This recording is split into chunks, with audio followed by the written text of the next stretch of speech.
శ్రీరామచంద్రమూర్తి మనకి 4 నేర్పుతారండి. First one, ఎంత కష్టమైనా సరే అనుకున్నది సాధించాల్సిందే. సీతమ్మవారిని వెతికి పట్టుకోవటం చాలా కష్టమైంది, కానీ ఆయన వదల్లా.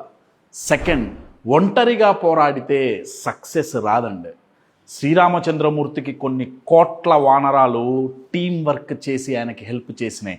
మన ఐడియాని నచ్చి మనతో మన గోల్ అచీవ్ చేసేంత వరకు ట్రావెల్ చేయటానికి నలుగురిని ఇన్స్పైర్ చేసి మోటివేట్ చేసిన వాడే నాయకుడు అండి. అది చాలా గొప్ప నాయకత్వ లక్షణం. థర్డ్, ఎక్కడికి వెళ్ళాలో మనకి తెలుస్తుంది, కానీ ఎలా వెళ్ళాలో ప్రతిసారి తెలీదు. సముద్రంలో వెళ్ళటానికి దారి కనపల్లా, దారి సృష్టించుకున్నారు. ప్రతిసారి మనకు అవకాశాలు దొరకవు, కనపడవు, సృష్టించుకోవాల్సిందే. ఫోర్త్, ఇంత కష్టపడి మీరు గోల్ దగ్గరికి వెళ్ళేటప్పుడు 10 తలల రావణాసురుడు మీకు మీ గోల్కి మధ్యలో నిలబడతాడు.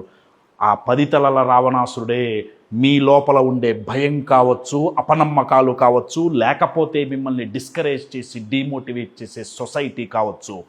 వాళ్ళని అధిగమిస్తేనే విజయం సాధిస్తారు. అలా చేసిన వాడికి లోకమంతా జై జైకారాలు కొడుతుంది. జై శ్రీరామ్.